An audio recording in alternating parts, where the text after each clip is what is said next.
Hello everybody and welcome back to the channel. More specifically, welcome back to a Five Nights at Freddy's video. At the end of April, I decided to take a short break from Five Nights at Freddy's on my channel, in order to come up with some new video ideas. After two fairly long Transformers videos, I have finally decided to return to making Five Nights at Freddy's videos, as I have several long videos planned for the future, as I revealed in a community post. However, before I begin the first of those longer videos, I have a slightly shorter video for you today, based upon one of my earliest video ideas. It may be surprising that, despite being mostly a Five Nights at Freddy's channel, I have actually never covered any Five Nights at Freddy's theories, the topic that this franchise is most well known for. However, that changes with this video, as I have decided to tackle one of the oldest and most infamous Five Nights at Freddy's mysteries, the Bite of 87. The Bite of 87 is one of the most highly debated events in the franchise,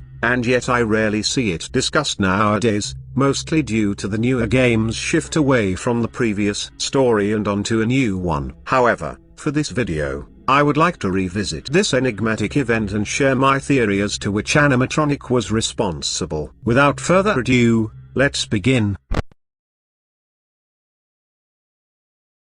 Before I present the list of suspects, let's first recap all of the confirmed information across the series that we currently have on the event, partly to provide a more detailed analysis and partly for newcomers who may be unfamiliar with the franchise. The Bite of 87 was first mentioned by Phone Guy on the first night of the original Five Nights at Freddy's. After explaining that the animatronics are restricted to a free roaming mode at night, Phone Guy offers some very brief explanation as to why that is. They used to be allowed to walk around during the day too, but then there was the Bite of 87. Yeah.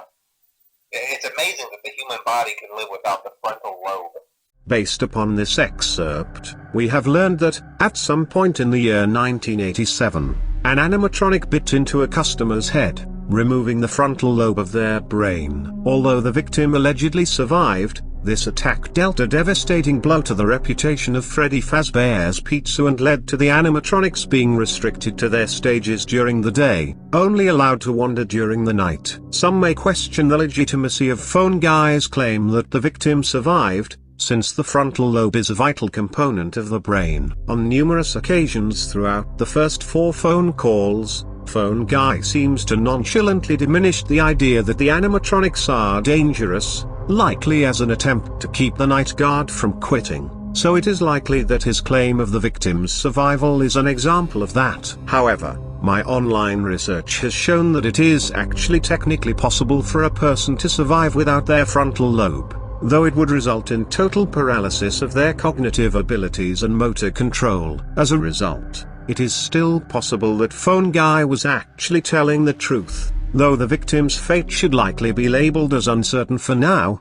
While the Bite of 87 is never directly mentioned in the second game, there are a few subtle clues within the game that provide more information about it. Firstly, the paychecks that you receive on nights 5 and 6 are dated November 12th and 13th, 1987, chronologically placing the second game before the first game, which takes place during the early 1990s, judging by the amount that Mike Schmidt is paid. Something interesting that I noticed about Night 6 is that the paycheck is dated November 13th, which was a Friday in 1987, meaning that Night 6 takes place on Friday the 13th, a day infamously associated with bad luck. This seems scarily appropriate, since many fans believe Night 6 to be the day on which the Bite of 87 took place. During Night 6's phone call, Phone Guy describes the final event that the pizzeria has planned before its closure. We have one more event scheduled for tomorrow, a birthday. You'll be on day shift. Wear your uniform. Stay close to the animatronics and make sure they don't hurt anyone, okay? Subsequently, the newspaper that accompanies your overtime paycheck reports that the toy animatronics are set to be scrapped, due to possible malfunctions, suggesting that a horrific disaster took place at the pizzeria's final party, most likely the Bite of 87. It has also been speculated that Jeremy Fitzgerald, the night guard for the first 6 nights, was the victim of the bite, since he was instructed to stay close to the animatronics on the final day, which would place him within the closest proximity of an animatronic attack. The characters have been acting very unusual, almost aggressive toward the staff. They interact with the kids just fine, but when they encounter an adult, they just stare. While I feel that Fitzgerald is a likely candidate for the victim of 87, I also feel that the legitimacy of this theory depends on whether or not you believe the theory that all of the night guards from the original trilogy are actually Michael Afton. As for my take, I believe that this is definitely the case for at least Mike Schmidt and Fritz Smith, since their odor is likely caused by Afton's rotting corpse. As for Fitzgerald, on the other hand, I feel that there is less evidence that he too is Michael Afton and that the story can still work with him as a separate character. Besides, if Afton was indeed the victim of 87 and later hospitalized, then that would contradict his ability to remain hidden from society. But something is wrong with me. I should be dead, but I'm not. I've been living in shadows. Also, Jeremy Fitzgerald's status as the bite victim would also depend on whether or not you consider him to be the same Jeremy from Help Wanted, which I personally do not. While no further information about the bite of 87 was provided after the second game, a misconception surrounding it was created by Five Nights at Freddy's 4, which I would like to quickly address. In the fourth game, on Night 5's minigame, the crying child is shoved into Fredbear's mouth by his bullying older brother and friends, which leads to the animatronic's jaw fatally clamping shut on the child's head. When the game was first released, and even occasionally to this day, many fans believed that this was actually the bite of 87, with the culprit revealed to be Fredbear. It honestly makes sense that people would think this, since the source codes for the game's teasers were littered with 8s and 7s and the taglines included on the teasers very much seemed to be hinting towards the reveal of the culprit. However, Five Nights at Freddy's 4 was officially retconned by Scott Cawthon to actually take place in 1983, marking the crying child's death as a separate event, often referred to by fans as the bite of 83. The piece of evidence that people point to the most is the date presented on the television within the Afton household, which reads Fredbear and Friends 1983. However, fans who still believe that the game takes place in 1987 tend to discredit this piece of evidence, claiming that the date could easily be referring to the show's copyright date. I completely understand this argument, as it makes perfect sense, which is why I have compiled some more reliable evidence that Five Nights at Freddy's 4 takes place in 1983. Firstly, based upon the presence of Fredbear and Spring Bonnie, the fourth game's minigames take place within Fredbear's family diner. In the second game, which takes place in 1987, Phone Guy claims that the diner has been closed for several years. We're going to try to contact the original restaurant owner. I think the name of the place was Fredbear's Family Diner or something like that. It was closed for years, though. I doubt we'll be able to track anybody down. Secondly, while the victim of the bite of 87 supposedly survived their injuries, the crying child definitively perished from being bitten by Fredbear, as proven by the sound of a heart rate monitor flatlining at the end of Night 6's minigame. Finally, the code used to access the FNAF 4 Easter egg within the private room and sister location is indeed 1983, not so subtly confirming that the fourth game indeed takes place in 1983, and that the bite of 87 instead occurred within the location seen in Five Nights at Freddy's 2. While some later areas of this script may imply uncertainty, I would like to reiterate that I do agree that the bite of 87 took place at the last birthday party mentioned by Phone Guy on Night 6 of the second game. Unfortunately, the bite of 87 is never again addressed or hinted at after this point in the series, outside of a joke unmasking of Bound Spot as the culprit in the humorous rewriting of the clock ending in the short-lived mobile version of FNAF World. However, one more bite incident is described in a hypothetical lawsuit in Freddy Fazbear's Pizzeria Simulator. One of the lawsuits that can be obtained describes an incident where an unidentified animatronic bit into a male child's head, while the victim's frontal lobe remained attached to their brain. Doctors were unsure as to how long it would remain attached. While this incident sounds extremely similar to the bite of 87, it cannot be the same incident, since Pizzeria Simulator takes place in 2023, decades after the bite of 87. Besides, this incident is merely hypothetical and may not have even happened, since the player's actions may not canonically represent the game's true events.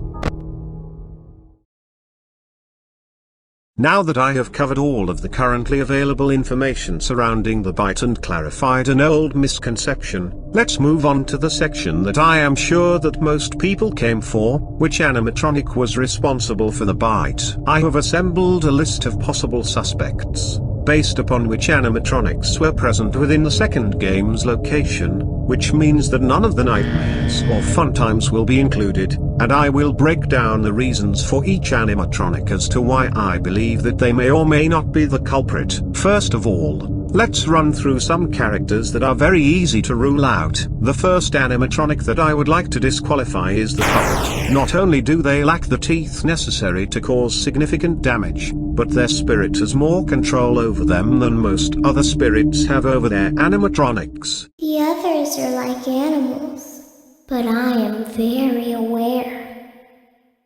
The lack of animatronic workings also applies to the three paper pals, resulting in their disqualification as well. The next two animatronics to be disqualified are Balloon Boy and JJ, as they lack conventional endoskeletons and appear to be too short to be able to reach a person's head, while Endo 02 would be capable of inflicting grievous harm. The rule against costumeless endoskeletons wandering around the pizzeria would result in the other animatronics immediately attempting to force them into a suit, preventing them from attacking a customer. You see, there may be a minor glitch in the system, something about robots saying you was an endoskeleton without a costume on and wanting to stuff you into a suit. Since Springtrap was the suit used by William Afton to commit his second set of murders, someone used one of the suits. We had a spare in the back, a yellow one. Someone used it. one could possibly assume that he had some involvement in the bite. However, this seems very unlikely, since Springtrap is nowhere to be seen during night 6, the night after he has been used, suggesting that he was immediately returned to the safer room. Finally, I would like to rule out the possibility of any of the supernatural animatronics being responsible, due to their ghostly nature and their inability to interact with physical objects. These include OXQ, Shadow Freddy, and even Golden Freddy, due to his nature being very detached from reality. Some may point towards a certain Easter egg from the first game as proof of Golden Freddy being the culprit. In the first game, entering the settings 1987 into the custom night menu will immediately summon Golden Freddy's kill screen. However, that Easter egg was patched in by Scott Cawthon in order to halt rumors that entering those inputs would trigger a secret ending, and may not be reliable evidence that Golden Freddy is the culprit. Before we move on to any of the other animatronics, I would like to dedicate an entire segment to whom I consider to be the 3 most popular suspects. If you were to ask somebody about who they believed to be responsible for the bite of 87, then I would say that there is a 95% chance that they will believe it to be one of the 3 animatronics displayed on screen at the moment. These 3 characters are the ones most frequently associated with the bite, aside from Golden Freddy. So let's examine each suspect very closely and determine the likelihood of them being the culprit. The first main suspect is the main antagonist himself, Freddy Fazbear. The first and biggest piece of evidence that suggests that Freddy is the culprit is the barely visible handprints across his face, as shown by his highlighted image. Freddy has a whole handprint across his right eye and a partial handprint across the left side of his chin, suggesting that a person may have attempted to push him backwards at some point. The second piece of evidence can be found on the rules for safety sign within the east hall corner in the first game, as rule number 6 clearly states don't touch Freddy. While this may be a generalization for all of the animatronics, it seems strange that the rule would call out Freddy specifically. The final piece of evidence is the general physique and attack animation of Freddy's withered form in the second game. Withered Freddy's head is much larger, with more blocky teeth, and during his attack animation, his mouth snaps open and closed at a speed that would cause significant harm to anybody bitten by him. While Freddy may seem to be a high likely suspect, some of the evidence used against him can easily be discredited, most notably the handprints. While the handprints are indicative of a person struggling to push him backwards, they are not solid proof that he caused the bite of 87, as they could have been the result of literally anything. For example, they may have been left by Phone Guy on the night of his demise, which I will actually return to later. Additionally, the possibility of Freddy being responsible for the bite is unfortunately shot down by one important factor that will come into play for the next suspect as well. Speaking of the next suspect, the second main suspect is perhaps the most infamous, Foxy the Pirate. The most obvious piece of evidence to support this theory is that, in the first game, Foxy and his attraction are out of order and in a clear state of disrepair. Though exactly why Foxy is out of order in the first game is still a mystery, many fans have attempted to connect this to the bite of 87, suggesting that Foxy was the culprit and was taken out of service as a result. Additionally, a more subtle piece of evidence is that Foxy is the only animatronic in the first game to have teeth on their upper jaw. Despite what Funko would have you believe, the main three animatronics lack teeth on the upper jaws of their costume mouths. Conversely, Foxy actually has upper teeth. Not only that, but his teeth are sharper and more canine-like than those of the other animatronics. It makes sense that, after the bite of 87, Fazbear Entertainment would make some alterations to the animatronics, such as removing some of their teeth, to ensure that there would never again be an incident so gruesome. However, while Foxy's lack of this safety precaution may just be the result of his discontinuation, it may also suggest that he was responsible for the incident that led to the removal of the animatronic's upper teeth and was taken out of order as a result.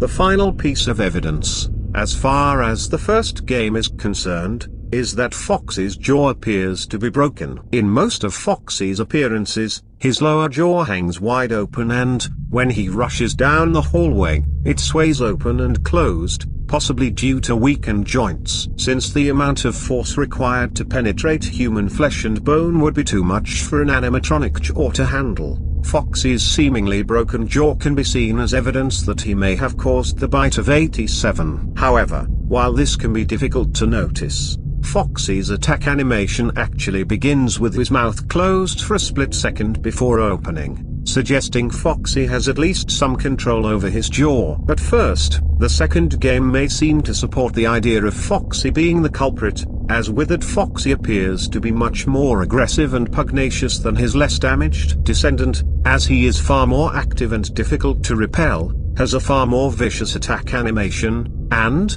when in the hallway, has his hook raised like a butcher's knife, ready to hack the night guard to pieces.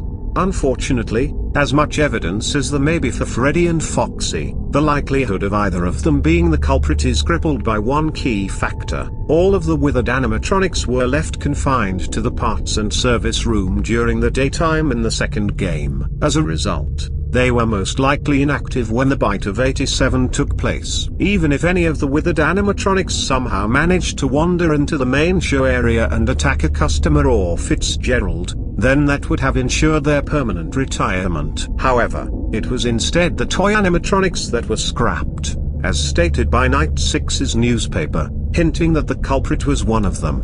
Which leads to the third and perhaps most likely of the three main suspects, Mangle. Just like Freddy's handprints and Foxy's discontinuation, there is one infamous key piece of evidence that suggests that Mangle caused the bite of 87. Their attack animation. In one of the best attack animations in the series, Mangle lunges down from the ceiling, biting into the night guard's head, where their frontal lobe is located. Since the bite victim lost their frontal lobe, this attack animation may be foreshadowing Mangle's involvement in the incident. However, what makes Mangle the most likely to be the culprit out of these three suspects is that, unlike Freddy and Foxy, they were active during the daytime in the second game and had very regular contact with customers. due to their status as a take-apart and put-back-together attraction for young children. As a result, Mangle would have had an easier opportunity to openly attack a customer. Additionally,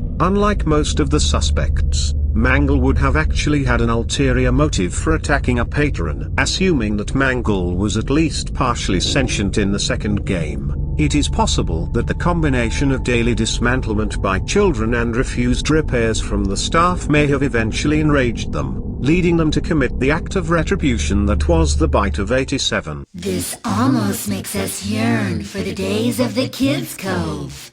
Never again. Never, never, ever, never. Overall, while there may be less evidence for Mangle being the culprit as there may be for Freddy or Foxy, the reason why I think that they are the most likely of the three is because of the circumstances surrounding the location of the incident. While Freddy and Foxy were kept in the parts and service room, Mangle was a popular and frequently visited attraction within the second game's pizzeria.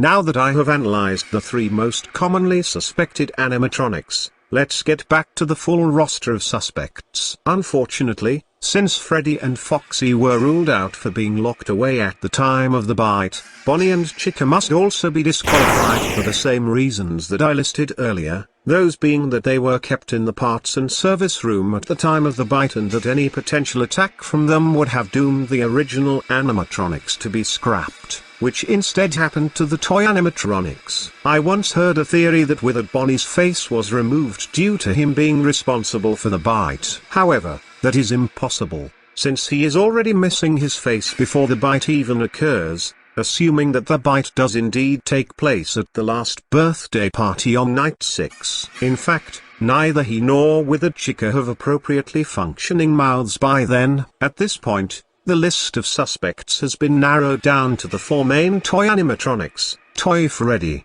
Toy Bonnie, Toy Chica, and Mangle. I believe that these are the four most likely animatronics to have caused the bite of 87, since they were the main attractions of the 1987 pizzeria and were scrapped upon its closing. I have already discussed Mangle, so let's finish the suspects section by covering the other three. Recently, I have noticed an increase in popularity of the idea that Toy Chica was responsible for the bite, mainly because of one of her voice lines in Ultimate Custom Night. However, before I cover that voice line, I would present some evidence from the second game first. As I am sure that we are all aware, Toy Chica's beak infamously disappears once she leaves the show stage and is prepared to attack. It is extremely likely that Toy Chica removes her beak in order to gain access to her more dangerous endoskeleton teeth, suggesting that she, along with Mangle, is the most volatile of the toy animatronics. The next piece of evidence that Toy Chica may have caused the bite actually draws upon a fairly old and obscure theory surrounding her. Due to her Let's Party, Bibbon, the new designer of her cupcake, it was once theorized that Toy Chica may actually be an animatronic that is reserved for birthday parties. Assuming that this is true, the idea that the bite of 87 took place at the final party held at the 1987 pizzeria may suggest that Toy Chica was the culprit. Finally, there is the Ultimate Custom Night voice line that I alluded to earlier. Where's my beak? Lodged in your forehead, of course. While the bite victim was indeed bitten round their forehead, I do not believe that Toy Chica would have been able to remove their frontal lobe with her beak. I personally believe that, if Toy Chica was indeed the culprit, then she would have removed her beak first, just like she does in most of her appearances. And that just leaves us with Toy Freddy and Toy Bonnie left to discuss. While I believe that they are as likely as Toy Chica and Mangle to have caused the bite, there is unfortunately no special evidence for them in the same vein as Mangle's attack animation or Freddy's face handprints. However, I did manage to find at least one piece of evidence for each of them. A subtle clue that may suggest that Toy Freddy is the culprit is that, similarly to Chica in the first game, the closer that he gets to you, the further that his mouth hangs open. Toy Bonnie's buck teeth may have assisted in his ability to cause more harm, but aside from that, I was unable to find any unique evidence for either of these characters. Now that I have listed all of my reasons for why I believe that each suspect may or may not have been the culprit, and the list has now been narrowed down to 4 equally plausible candidates, it is finally time to answer the big question. Who do I believe to have caused the bite of 87? After much speculation and consideration, I have finally reached a verdict. Personally, I believe that the animatronic who caused the bite of 87 is Mango.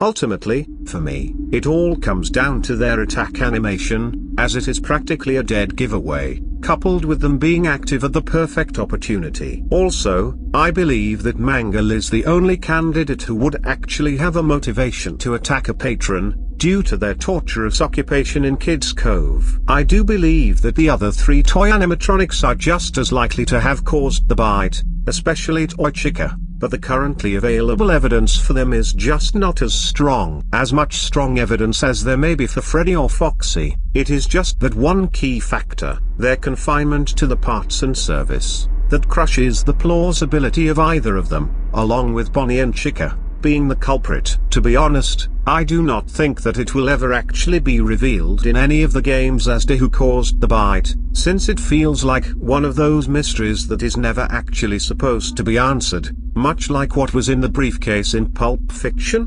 What is the canon ending of Silent Hill 2, and what is the Krabby Patty secret formula in SpongeBob SquarePants? But overall, due to their attack animation, plentiful contact with customers, and possible desire for revenge, I personally believe that Mangle was the animatronic responsible for the bite of 87.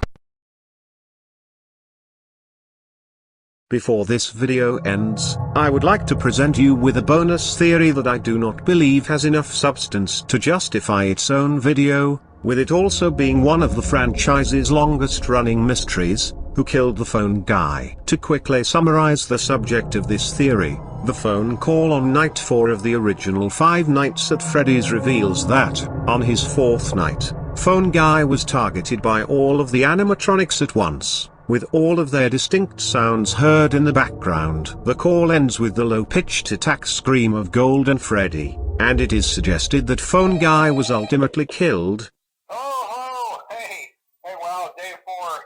You can do it. Hey, listen, I may not be around to send you a message tomorrow. It's been a bad night here for me. I'm kind of glad that I recorded my messages for you when I did. Hey, do me a favor. Maybe sometime you could check inside those suits in the back room. I'm going to try to hold out until someone checks. Maybe it won't be so bad.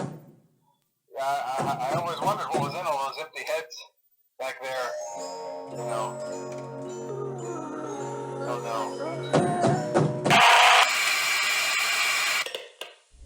Although Phone Guy's fate is never explicitly revealed, his disappearance from the story, coupled with the next night's phone call seemingly being from the animatronics, certainly seems to suggest that he did indeed meet his demise on that night. Around the era of the first 2 games, a popular topic of debate among fans was which animatronic was responsible for the phone guy's death. Thankfully, this theory should not take anywhere near as long to cover as the bite of 87, so let's get into my analysis. Based upon the sounds heard in the background, it becomes clear that the murder of Phone Guy was a group effort by the animatronics. The sounds that can be heard during the call are Foxy banging on the door, breathing that belongs to either Bonnie or Chica, Freddy's music box, and Golden Freddy's kill scream. While this suggests that each animatronic played a part in the Phone Guy's death, some of these sounds can be used to disqualify certain animatronics, based upon the circumstances in which they can usually be heard. First of all, since Foxy can be heard banging on one of the doors, this suggests that, at that time, Phone Guy's left door was shut. Since Foxy is known to only enter the office through the left door, This nullifies the possibility of him being the culprit. Unfortunately, this also results in the disqualification of Bonnie as well, since he too only enters through the left door. While Golden Freddy's ending scream may make him a highly likely candidate, I unfortunately have to readdress his supernatural nature. From my understanding, Golden Freddy seems to be a ghost-like entity that occasionally switches between tangible and intangible states, as suggested by his withered incarnation in the second game. Since losing to him in the first game triggers a game crash, I believe that Golden Freddy may be more intangible in the first game and be unable to interact with physical objects. I know that a lot of people may disagree with my attempted reasoning, but to be honest, I struggle to even understand Golden Freddy's nature in the first place, so it is somewhat possible that he may have been the culprit, but just to be safe, I am unfortunately going to have to rule out Golden Freddy for now. And that just leaves us with Freddy and Chica as potential candidates for Phone Guy's killer. The main piece of evidence for Chica is the breathing that can only be heard when either she or Bonnie gets into the office and can be heard at the tail end of the phone call. While this breathing is a characteristic that she shares with Bonnie, since Bonnie has already been disqualified, this seems to imply that Chica was able to infiltrate the Phone Guy's office. As for Freddy, the main piece of evidence for him is the sound of his music box tune, the Toreador March. However, while this music is convincing evidence, we will also need to take into consideration the circumstances in which this normally happens. As shown by the first game's events, Freddy only plays his music box when he is either at the left doorway when the power has run out or in the kitchen when the power is still available. Due to the aforementioned sound of Foxy banging on the closed left door, it can be safe to assume that Phone Guy still had available power when the animatronics came to attack him. As a result, it becomes impossible for Freddy to have attacked from the left, not only because the door was closed, but also because the pizzeria still had power, and he does not play his music box when approaching from the right doorway. All of this seems to suggest that Freddy may have actually been in the kitchen at the moment of Phone Guy's death, since it is the only room in which he plays his music box when the power is still on. As anticlimactic as this may be, this leaves Chica as the most plausible culprit for me. I believe this because her default entranceway was evidently still open. The impossibility of Bonnie attacking means that the fatalistic breathing belonged to her, and the sound of Freddy's music box while the power was still on suggests that only Chica was in an advantageous position to attack Phone Guy. A lot of fans have theorized that Chica may have actually been the suit into which Phone Guy was stuffed after his death, since a second set of teeth, that eerily resembles human teeth, can be seen inside of her mouth. However, I believe that it is more likely that the second set of teeth merely belongs to her endoskeleton, since Bonnie can also be seen with a similar second set of teeth. While I may not believe that Chica is the resting place of Phone Guy, I do believe that she was, in fact, his killer. And with that concludes both my first Five Nights at Freddy's theory video and my return to Five Nights at Freddy's content on my channel. I hope that you have enjoyed my first attempt at a more speculative and analytical video, and one that covers two of the oldest mysteries in the franchise that I strangely have not seen much discussion about in the past few years. If you disagree with either of my conclusions, then feel free to comment as to why and share your own conclusions. Ironically, I had chosen this as the subject of my next video because I believed that it would make for a nice and short way to fill the gap until my next big video, but this script has actually turned out fairly lengthy, mainly because I was attempting to be as informative as possible. However, those who have been waiting will be pleased to know that ranking almost every Five Nights at Freddy's animatronic will indeed be my next video, and I have plenty of video ideas for both Five Nights at Freddy's and Transformers that I would like to make afterwards. With all of my points addressed, that will be all for this video. Thank you for watching.